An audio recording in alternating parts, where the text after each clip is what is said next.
नमस्कार, आप सभी का मेरे चैनल में स्वागत है। आशा करती हूँ आप सब बहुत अच्छे होंगे और अपना ख्याल रख रहे होंगे। तो मैं फिर से आ गई हूँ एक नई रिक्रूटमेंट और नई नोटिफिकेशन के साथ, जिसका नाम है पंजाब पुलिस कांस्टेबल रिक्रूटमेंट।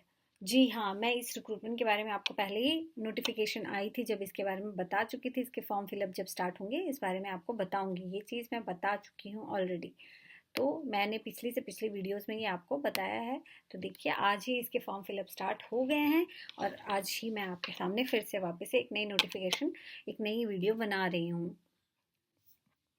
तो नोटिफिकेशन जैसे कि आप देख सकते हैं, इसका 12 फरवरी को रिलीज़ हुआ था और ऑनलाइन इसका एप्लीकेशन मोड जो है फॉर्म फिलअप का, वो आज स्टार्ट हो गया है। आज शाम को 7 बजे इसका फॉर्म फिल करना स्टार्ट हो जाएगा और इसकी लास्ट डेट रहेगी 13 मार्च। 13 मार्च जो है, ये इसकी लास्ट डेट रहेगी फॉर्म को फिल करने की। और इसके देखिए, एडमिट कार्ड और एग्ज़ाम जो है उसके बारे में कोई एग्जैक्ट डेट नहीं है कि कब होगा, ये अभी नहीं बताया है, वेबसाइट पे नहीं अपलोड हुआ है इस बारे में। अब हम अगर बात कर लें तो इसमें कांस्टेबल में पोस्ट जो है उसकी एजुकेशन क्वालिफिकेशन क्या रहने वाली है, तो इसमें आपको चाहिए 10+2 किसी भी रिकॉग्नाइज्ड स्कूल यूनिवर्सिटी जिससे भी, ठीक है। बट यहाँ पे जो एक मेन जो है, वो आपको 10th में आपको पंजाबी आपका एक सब्जेक्ट रहा होना चाहिए, मतलब आपको पंजाबी आनी चाहिए, ठीक है। इसमें है, candidate must have pass the matriculation test with Punjabi as one of the required. मतलब 10th में आपने पंजाबी पढ़ी हो, आपने वो पास किया हो, तो ही आप इस चीज़ के लिए एलिजिबल का है, ठीक है। अब अगर हम लोग इसकी एज की बात करते हैं तो मिनिमम एज 18 साल है और मैक्सिमम एज जो है वो 28 साल है। और बाकी इसके अलावा जो है वो ओबीसी और अदर रिजर्व कैंडिडेट्स के लिए वो अलग अलग दिया हुआ है, बट एक जनरल मैंने बता दिया है, ठीक है। इसका सिलेक्शन प्रोसेस की अगर बात करें तो जैसे मैं आपको ऑलरेडी बता चुकी हूँ, एक सीबीटी टेस्ट यानी कंप्यूटर बेस्ड टेस्ट होगा, ठीक है। और स्टेज 2 में आपका फिजिकल स्क्रीनिंग टेस्ट होगा और फिजिकल मेजरमेंट टेस्ट होगा। और स्टेज 3 में आपके डॉक्यूमेंट जो है वो चेक किए जाएंगे, डॉक्यूमेंट स्क्रूटनी, ठीक है। उसके हिसाब से फिर आपका जो है वो सिलेक्शन प्रोसेस होगा। बट इसमें जो पेपर 1 यानी कि कंप्यूटर बेस्ड टेस्ट जो होगा, वो जो है वो कंपलसरी है। दूसरा जो पेपर 2 है, यानी कि पेपर जो 2, इसमें अभी बताऊंगी पेपर 2 में क्या क्वेश्चन आ रहे हैं, ठीक है, वो क्वालिफाई होगा नेचर में। पेपर 1 जो है वो 100 नंबर का होगा और पेपर 2 जो होगा वो 50 नंबर का होगा, ठीक है। और अगर फिर स्टेज 2 में आते हैं, जो स्टेज 1 क्लियर कर लेगा फिर स्टेज 2 आएगा, ठीक है। स्टेज 2 में जो है वो दोनों ही पेपर जो है वो दोनों ही चीज़ें क्वालिफाइंग है। और फिर उसके बाद डॉक्यूमेंट वेरिफिकेशन होगा, जैसे कि हर जगह होता है। अब देख लेते हैं कि एग्ज़ाम का पैटर्न किस तरह से रहने वाला है। तो पेपर 1 जो है ये आपका एग्ज़ाम को पास करने के लिए ज़रूरी है, ठीक है। अब पेपर 1 में क्वांटिटेटिव एप्टीट्यूड जो है वो 20 नंबर के क्वेश्चन रहेंगे और 20 ही नंबर मिलने हैं, ठीक है। मेंटल एबिलिटी में यानी रीजनिंग का होगा, उसमें भी 20 क्वेश्चन 20 मार्क्स, इंग्लिश में 10 क्वेश्चन 10 मार्क्स, पंजाबी में 10 क्वेश्चन 10 मार्क्स, जनरल अवेयरनेस में 35 क्वेश्चन 35 मार्क्स और डिजिटल लिटरेसी एंड अवेयरनेस में 5 क्वेश्चन 5 मार्क्स। टोटल 100 नंबर का पेपर, 100 क्वेश्चन, और टाइम आपको मिलने वाला है 2 घंटे, 2 आवर्स मिलने वाले हैं आपको टाइम, ठीक है। दूसरा पेपर 2 है mandatory qualifying paper of Punjabi language. ये जो है ये क्वालिफाई करना है, ठीक है, ये क्वालिफाइंग नेचर का है। तो इसमें 50 क्वेश्चन जो है आएंगे पंजाबी के और 50 ही नंबर होंगे। तो यानी टोटल ये बन रहा है 150 क्वेश्चन 150 नंबर। और इसमें आपको 1 घंटे मिलने वाला है पंजाबी वाले पेपर के लिए। इसमें आपको टोटल समय 3 घंटे का मिल रहा है, ठीक। सिलेबस में ऑलरेडी आपको बता चुकी हूँ कि सिलेबस में देख लीजिए, मतलब पैटर्न आपको बता चुकी हूँ। सिलेबस की हम लोग बात करें तो सिलेबस में आपको इंग्लिश लैंग्वेज का पेपर होएगा, general awareness, quantitative aptitude, mental ability, Punjabi language skill, numerical ability and digital literacy. तो अब सिलेबस में देख लेते हैं इंग्लिश में क्या क्या आएगा। जैसे आरसी आएगी, error spotting, fill in the blank, spelling correction, Punjabi to English translation, sentence rearrangement and correction, और वोकैब आएगी जिसमें सिनोनियम, एंटोनियम और वन वर्ड सब्सटीट्यूशन आने वाले हैं। ये हो गया इंग्लिश का सिलेबस। अगर डिजिटल लिटरेसी और अवेयरनेस की अगर बात करें तो इसमें fundamentals of computer, basic knowledge of mobile phones, MS Office, इसमें Word, PowerPoint, email communication और internet, world wide web and web search engines, ये रहने वाला है इसका सिलेबस। जनरल अवेयरनेस की सिलेबस की अगर बात करें तो इसमें क्या क्या रहने वाला है, constitution, central and state legislature, executive, judicial institution and local government, current affairs, history, geography, culture and economy of Punjab, because ये पंजाब से रिलेटेड है तो पंजाब के क्वेश्चंस होंगे ही होंगे। Basic of science and technology, ठीक है।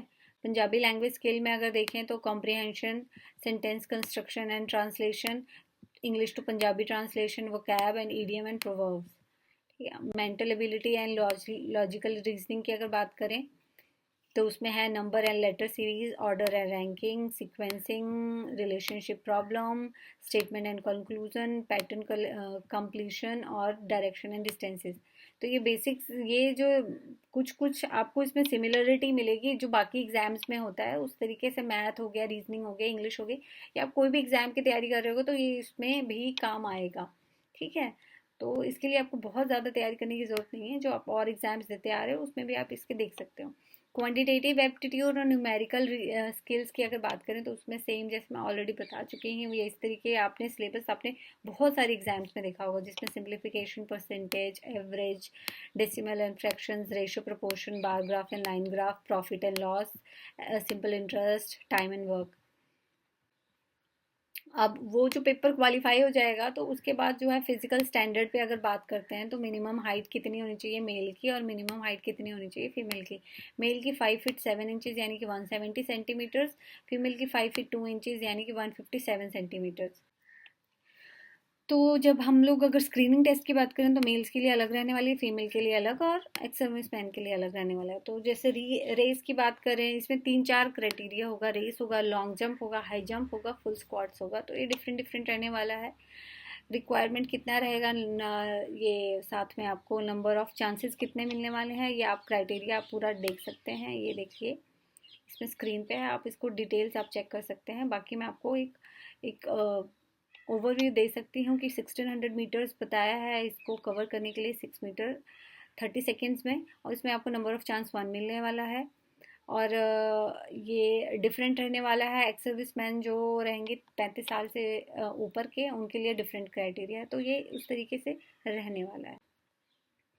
अब हम लोग अगर फीमेल की बात कर लें तो जो एज से रिलेटेड है, ठीक है। अगर जैसे एज किसी का 35 से कम है और किसी का एज 35 से ज़्यादा है, उसके लिए डिफरेंट डिफरेंट क्राइटेरिया है।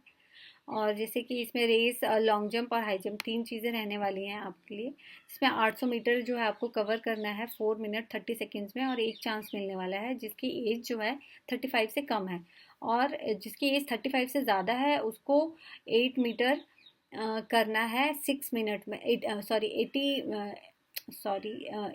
मीटर जो है कवर करना है 6 मिनट में, और उसमें नंबर ऑफ चांसेस आपको 1 मिलने वाला है। लॉन्ग जंप आपको जो लेस देन 35 ईयर्स हैं उनको करना है सिर्फ लॉन्ग जंप और हाई जंप, जो मोर देन 35 ईयर्स हैं उनको नहीं करना है। और जो 35 ईयर से कम हैं उनको लॉन्ग जंप हाई जंप जो करना है। लॉन्ग जंप के लिए 3 मीटर लॉन्ग जंप करना है, इसमें 3 चांस मिलने वाले हैं। हाई जंप 0.95 मीटर करना है जिसमें 3 चांस मिलने वाले हैं।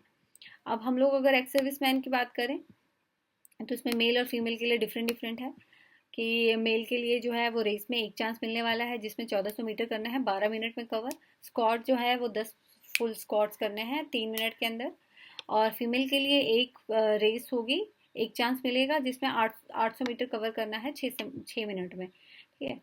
अब हम लोग अगर इसकी सैलरी की बात करें तो आपको कांस्टेबल के लिए लेवल 2 है ये, और पे मेट्रिक 7th कमीशन से अगर बात करते हैं तो बेसिक अगर 19,900 के आसपास है तो आपको मंथली सैलरी जो है वो 29,500 या लगभग 30,000 आपको सैलरी मिलेगी, प्लस सरकारी नौकरी तो है ही। तो आप लोग इसकी तैयारी करें, अच्छे से तैयारी करें। और देखिए इसमें बेस्ट पार्ट पता क्या है कि इसमें नेगेटिव मार्किंग नहीं है। तो आप डेफिनेटली इसके लिए तैयारी करें और अच्छे से एग्ज़ाम क्रैक करके पंजाब में भर्ती लीजिए कांस्टेबल की, पंजाब पुलिस में कांस्टेबल की उसमें। धन्यवाद।